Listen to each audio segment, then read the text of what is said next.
గోదారి తల్లి కన్నీటి గోస అనే పేరుతో ఎండిన గోదారి తీరును కాళేశ్వరం ప్రాజెక్టు పరిధిలోని అన్నదాతను పడుతున్న గోసలను వివరించడానికి గోదావరిఖన్ నుండి ఈ నెల 17 నుండి ప్రారంభమైన పాదయాత్ర 2వ రోజుకు చేరుకుంది. రాత్రి పెద్దపల్లిలో బస చేసిన టీఆర్ఎస్ నేతలు 2వ రోజున పాదయాత్రకు బయలుదేరి అమరవీరుల స్తూపం వద్ద అమరులకు నివాళులర్పించి బయలుదేరారు. పెద్దపల్లి పట్టణంలో గులాబీ నేతలకు అడుగడుగున మహిళలు మంగళహారతులతో స్వాగతం పలికారు. పట్టణ రహదారుల వెంట ఉద్యమకారుకు జననీరాశను పలికారు.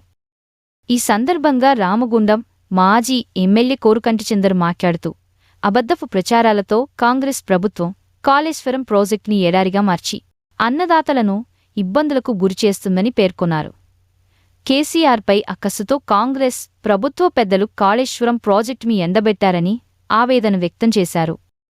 ఆపర భగీరథుడైన కేసీఆర్కు కాంగ్రెస్ కాళేశ్వరం ప్రాజెక్టును నిర్లక్ష్యం చేసిన విధానాన్ని గోదావరి పరివాహక ప్రాంత పంటలు ఎండి రైతన్నను పడుతున్న బోస అధినేత కేసీఆర్కు వివరించేందుకు తాము గోదావరి నది నుండి ఎర్రవెల్లి ఫామ్ హౌస్ వరకు 6 రోజులపాటు 180 కిలోమీటర్ల పాదయాత్ర చేస్తున్నట్టు పేర్కొన్నారు. ప్రాంతంలో నీళ్లు లేకుండా ఎవరు ఇబ్బంది పడొద్దని, సాగునీటి కోసం, తాగునీటి కోసం, పరిశ్రమల కోసం నీళ్లకు ఎక్కడ ఇబ్బంది ఉండొద్దని మిషన్ కాకతీయ నుంచి మొదలుకొట్టే కాళేశ్వరం ప్రాజెక్టు నిర్మాణం వరకు ప్రతి ఎకరానికి నీళ్లందించేటువంటి విధంగా, ప్రతి ఇంటికి మిషన్ భగీరథ ద్వారా నీళ్లందించేటువంటి విధంగా దశాబ్ది కాలంలో అభివృద్ధి పదంలో ఈ యొక్క తెలంగాణ ప్రాంతాన్ని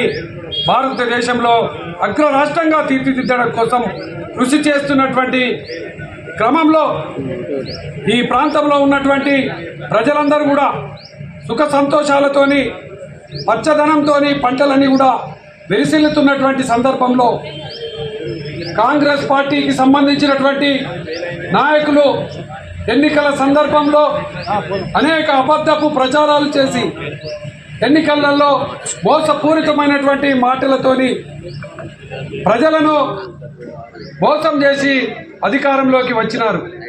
ఎన్నికల సమయంలో కాళేశ్వరం ప్రాజెక్టుకు సంబంధించి అది కూలింది అని చెప్పేసి ఒక అబద్ధపు ప్రచారం చేసినారు.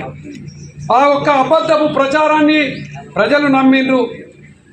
ఆ అబద్ధపు ప్రచారాన్ని ఇంకా నమ్మించడం కోసం ఇంకా 100 అబద్ధాలు ఆడిండ్రు కాంగ్రెస్ పార్టీకి సంబంధించినటువంటి రేవంత్ రెడ్డి ముఖ్యమంత్రి.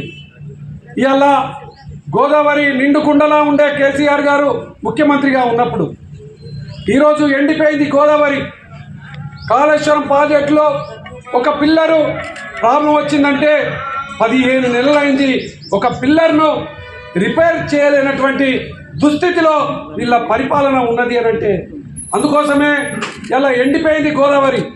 ఎండిపోయినటువంటి గోదావరితోని రైతులందరూ కూడా సాగునీరు లేక ఇబ్బంది పడుతున్నారు, తాగునీరు లేక ఇబ్బంది పడుతున్నారు, పరిశ్రమలకు నీళ్లు లేక ఇబ్బంది పడుతున్నటువంటి ఈ యొక్క నేపథ్యంలో కేసీఆర్ గారు నిర్మాణం చేసి నిండు కుండలాగా కాళేశ్వరం ప్రాజెక్టు ఏ విధంగా అయితే ఉంచినారో, ఆనాడు తలాపున పారుతుంది గోదావరి మాచేను మాచెలక ఎడారి అని ఆనాడు ఉద్యమ సమయంలో మాట్లాడుకున్నటువంటి ఆ పాటను తెలంగాణ రాష్ట్రం ఏర్పడిన తర్వాత నిండు కుండలాగా సముద్రాన్ని తలపించే విధంగా కాళేశ్వరం ప్రాజెక్టు ద్వారా లిఫ్ట్ చేసి నీళ్లను ఈ ప్రాంతానికి తరలించినటువంటి సంగతి మనం కళ్ళారా చూసినాం.